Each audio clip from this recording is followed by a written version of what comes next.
Hi, welcome back.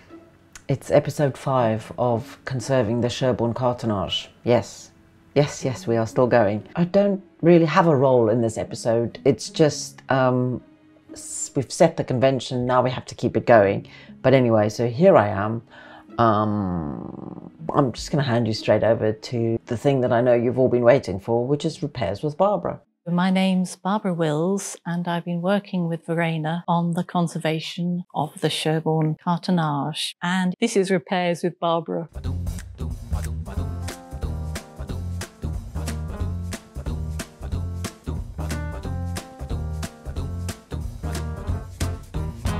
It has been a challenge, and as with all those objects that are challenges, it doesn't come with its own instruction manual on how to reshape, how to repair. So to begin with, it's a very frustrating part of work, trying to find out what's the best consolidant, what's the best adhesive, what's the best technique.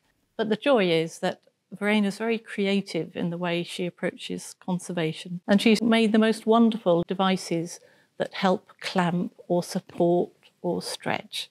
If you look at the table here, you will see a whole range of consolidants and adhesives and props and clamps and weights that we've used with Sherby. And because he's got lots of curves, and they're quite subtle curves, and as you know, he was very, very distorted. And we've spent a long time opening him out and trying to regain his original shape. When we are reshaping, we allow the object itself to open up and come together in a way that dictates its own shape. It's not that you're looking for a perfect shape, you're looking for it to reveal its own shape. Sherby was also unique in the fragility of its surface. Fragile in so many different ways.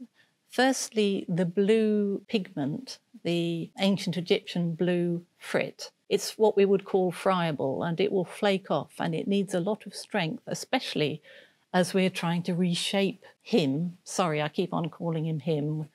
He's got such a quality of identity that we can't help but call him him. So we've looked for a lot of different consolidants in order to consolidate not just the blue frit, but also the other pigments. And as conservators tend to do, we do our tests and we start gently. Less is best. So we started with Funori, which comes from a seaweed, Methocel. There's another one called EHEC, ethyl hydroxyethyl cellulose, and in a variety of different solvents. Different solvents give different qualities to the consolidant. And actually, to begin with, I did consolidate the gold of the face with a Klucel, which is a hydroxypropyl cellulose ether. I used firstly Klucel E, very gentle. It seemed to work, but when I returned to it a week later, it hadn't done the job. It hadn't stuck down those little friable fragments that really needed to be held in place, otherwise we couldn't go any further with him. So in the end, we used quite a robust consolidant. It's called Klucel G, again from the family of cellulose ethers. And in the right solvent, it worked. And it worked in the sense that it stuck it together, consolidated it, and it worked in the sense that it did not change the colour. And the other consolidant that we used was Paraloid B72. This is the way we went with the whole of the surface upper lid of Sherby. He needed consolidation everywhere. Now, having consolidated the lid, that means we can now go in and we can reshape and we can repair. We're reshaping using humidity. And there's a number of ways you can introduce humidity into a surface. It has to be water vapour. And how do we introduce the water vapour? And essentially, one of the ways, and the ways that I'm using, is blotting paper. We have our gently dampened blotting paper. We place it within our Gore-Tex sleeve, and then the Gore-Tex gently regulates the release of the water vapour into the adjacent area.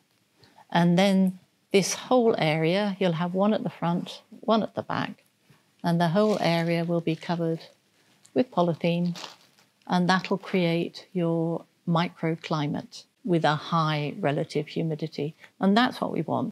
After 40 minutes and an hour, you can usually expect it to gently respond. So this is where you can either straighten it out and clamp it, or this might be the time when you also make a repair. And this is where we will be using paper. The one that I've been using, the Kozo Japanese long fibred paper that derives from the paper mulberry tree. And this, when you've used the Klucel G on the paper, you paint it with the Klucel. Imagine a sandwich with peanut butter in between, and that sticks both of the layers of bread. And you need that because if your adhesive is actually within the paper, it means it's not floating loosely on the uneven surfaces of the layers of the cartonnage. It means that it's encapsulated within the paper.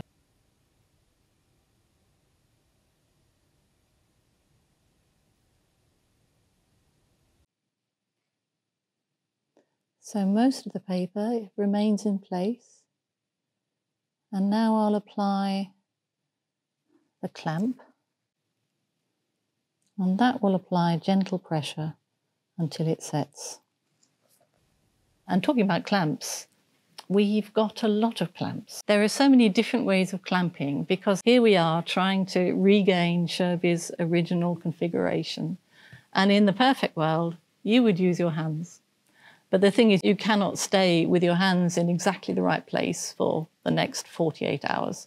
So you need the clamps to do the job for you, but often you have to alter them.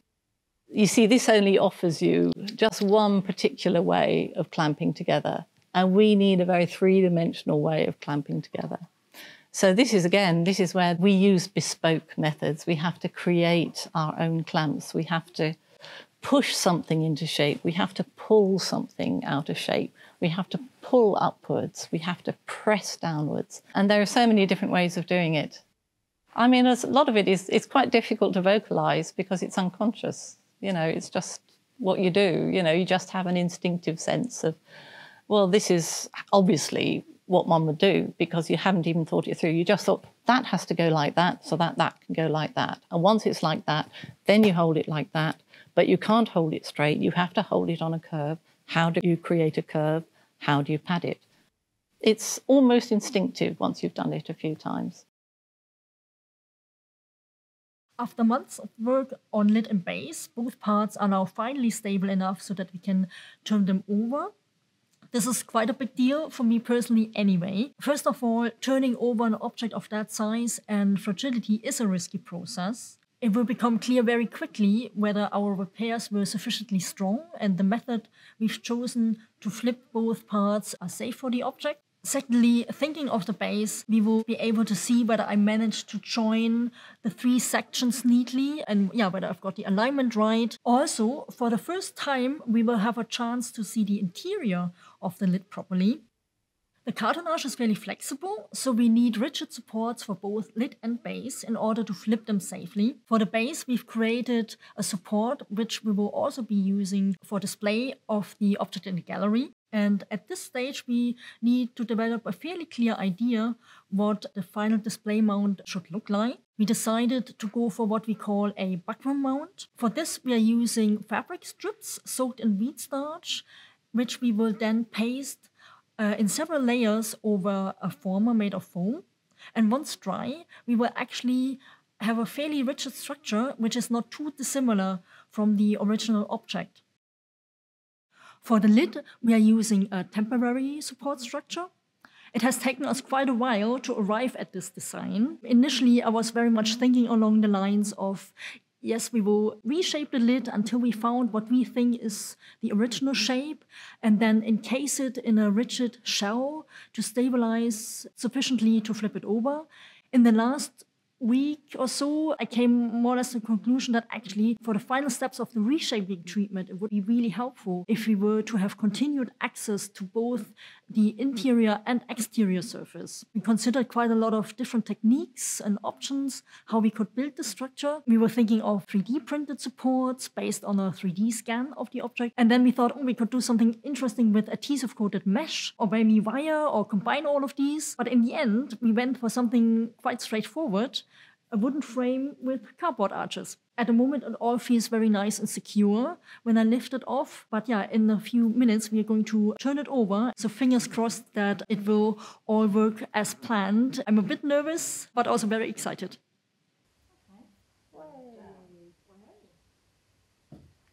Oh, very nice. Oh, okay, well. That's a relief. Now, we all know that if you want to find out how to do anything in the world, you go to YouTube, you put your search term in, and you'll find a video with some 10-year-old probably telling you exactly how to do the thing that you want to do. Whether it's bleeding your radiators, making a pair of trousers, or whatever the case may be. But up until very recently, if you'd put in, how do I fix my cartonnage, you would have come up a blank.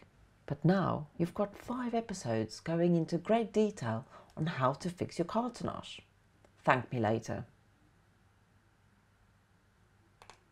But for now, subscribe to our YouTube channel, and when the next episode comes out, you'll be the first to know.